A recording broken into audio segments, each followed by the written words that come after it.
right, everybody, we are going to start a brand new book today. And this book is kind of fun because it is a book that everybody in Springfield is going to be reading this year if you're a fourth grader. And so, no matter what school you go to, if you're a fourth grader, you get to read Tiger Rising. And it's an awesome book by Kate DiCamillo. And it's going to help us really start to think about our reading. Remember, in the earlier grades, you were learning how to read. Well, we pretty much all know how to read. Now we're going to learn how to think about a book. And so Kate DiCamillo is going to help us do that with the Tiger Rising. And so that's what we're going to get started with today. We're going to read 3 chapters today. And then after that, we're going to read 1 or 2 chapters each day. Chapter 1. That morning, after he discovered the tiger, Rob went and stood under the Kentucky Star motel sign and waited for the school bus just like it was any other day. The Kentucky Star sign was composed of a yellow neon star that rose and fell over a piece of blue neon in the shape of the state of Kentucky.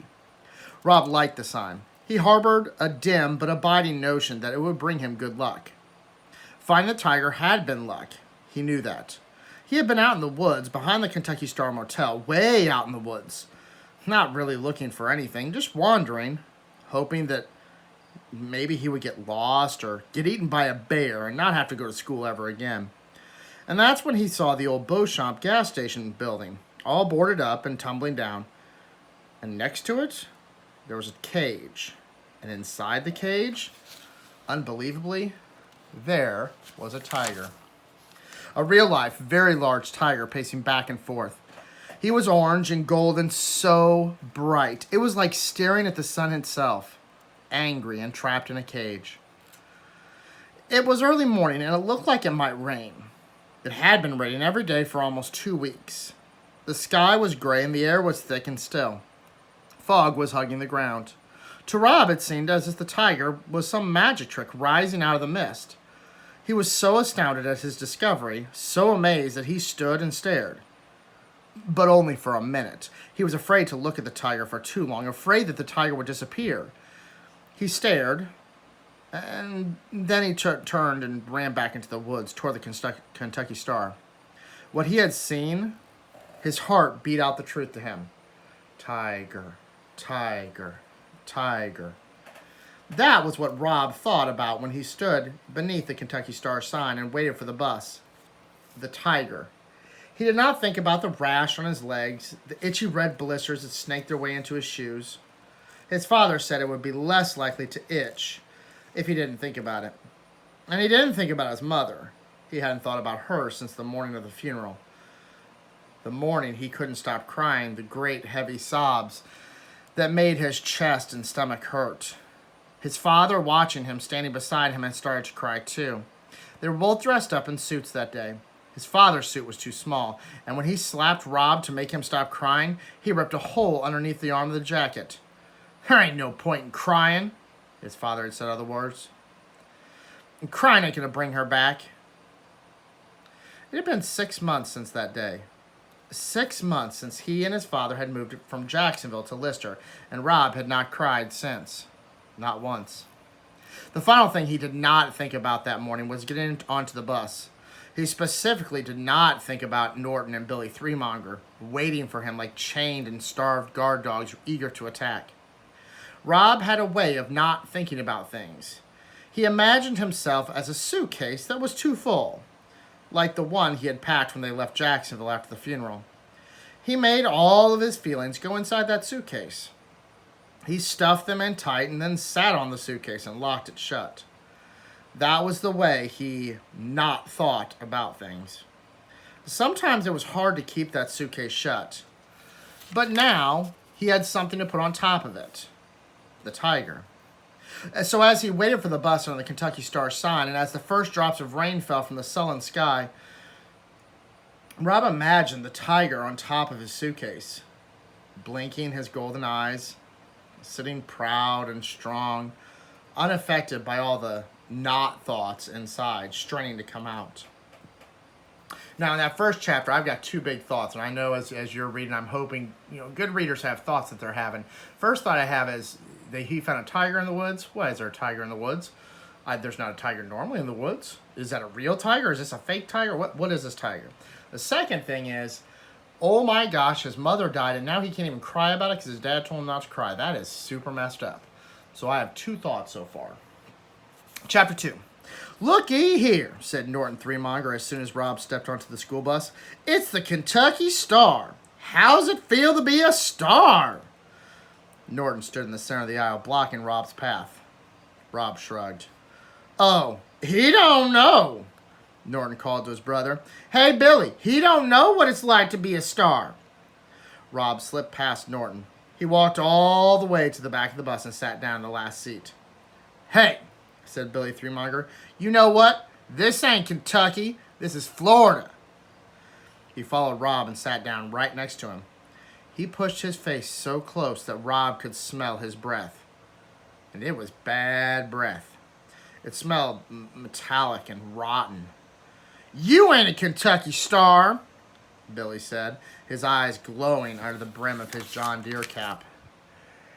"And you sure ain't a star in Florida. You ain't a star nowhere." "Okay," said Rob. Billy shoved him hard, and then Norton came swaggering back and leaned over Billy and grabbed hold of Rob's hair with one hand, and with his other hand ground his knuckles into Rob's scalp. Rob sat there and took it. If he fought back, it lasted longer. If he didn't fight back, sometimes they got bored and left him alone. They were the only 3 kids on the bus until it got into town, and Mr. Nelson, the driver, pretended like he didn't know what was going on. He drove, staring straight ahead, whistling songs that didn't have any melody. Rob was on his own, and he knew it.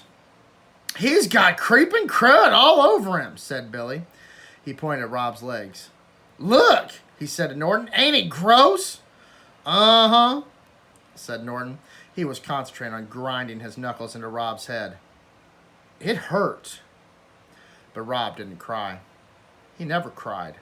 He was a pro at not crying. He was the best not crier in the world. And it drove Norton and Billy Threemonger wild. And today, Rob had the extra power of the tiger. All he had to do was think about it. And he knew there was no way he would ever cry. Not ever. They were still out in the country, only halfway into town, when the bus lurched to a stop. This was such a surprising development to have the bus stop halfway through its route that Norton stopped grinding his knuckles into Rob's scalp and Billy stopped punching Rob in the arm. "Hey, Mr. Nelson," Norton shouted. "What you doing?" "This ain't a stop, Mr. Nelson," Billy called out hopefully. But Mr. Nelson ignored them. He kept whistling his non-song as he swung open the bus door. And while Norton and Billy and Rob watched, open-mouthed and silent, a girl with yellow hair and a pink lacy dress walked up the steps and onto the bus. So a couple things I'm thinking here. We know that Rob hates school, and most kids don't hate school. They like school. And now we kind of see why he hates school. He has these 2 bullies, the Threemongers, and he can't do anything about it. There's nothing he can do to get away from them or protect himself from them. And so that's super depressing and super kind of scary for him. And now we have a new character who seems to be a little out of place. A pink lacy frilly dress, and they seem to be out in the country. This seems a little odd. We'll see what happens. Chapter 3. Nobody wore pink lacy dresses to school. Nobody. Even Rob knew that. He held his breath as he watched the girl walk down the aisle of the bus. Here was somebody even stranger than he was. He was sure. "Hey," Norton called. "This is a school bus." "I know it," the girl said. Her voice was gravelly and deep, and the words sounded clipped and strange, like she was stamping each one of them out with a cookie cutter. "You're all dressed up to go to a party," Billy said. "This ain't the party bus." He elbowed Rob in the ribs. "Ha!" Norton laughed, and he gave Romley a friendly thud on the head. The girl stood in the center of the aisle, swaying with the movement of the bus. She stared at them. "It's not my fault you don't have good clothes," she said finally, and she sat down and put her back to them. "Hey," said Norton, "we're sorry. We didn't mean nothing." "Hey," he said again, "what's your name?" The girl turned and looked at them. She had a sharp nose and a sharp chin and black eyes. "Sistine," she said. "Ooh, Sistine!" hooted Billy. "What kind of stupid name is that?" "Like the chapel," she said slowly, making each word clear and strong. Rob stared at her, amazed. "What are you looking at?" she said to him. Rob shook his head. "Yeah," said Norton. He cuffed Rob on the ear. Cuffed is another word for hit. "What are you staring at, disease boy? Come on," he said to Billy, and together they swaggered up the aisle to the bus and sat in the seat behind the new girl. They whispered things to her, but Rob couldn't hear what they were saying. He thought about the Sistine Chapel. He had seen a picture of it in a big art book that Mrs. Dupree kept on a small shelf behind her desk in the library. The pages of the book were slick and shiny, and each picture made Rob feel cool and sweet inside, like a drink of water on a hot day. Mrs. Dupree let Rob take a look at the book because he was quiet and good in the library. It was her reward to him. In the book, the picture from the ceiling of the Sistine Chapel showed God reaching out and touching Adam. It was like they were playing a game of tag, like God was making Adam it. It was a beautiful picture. Rob looked out the window at the gray rain and the gray sky and the gray highway, and he thought about the tiger. He thought about God and Adam, and he thought about Sistine. He did not think about the rash. He did not think about his mother. And he did not think about Norton and Billy Threemonger. He kept that suitcase closed.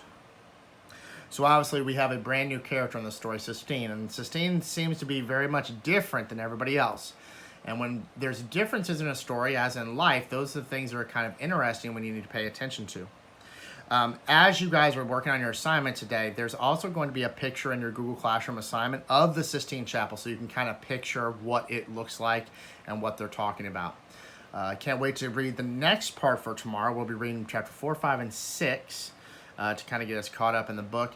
Have a great day, and we'll see you back here for chapter 4, 5, and 6 tomorrow.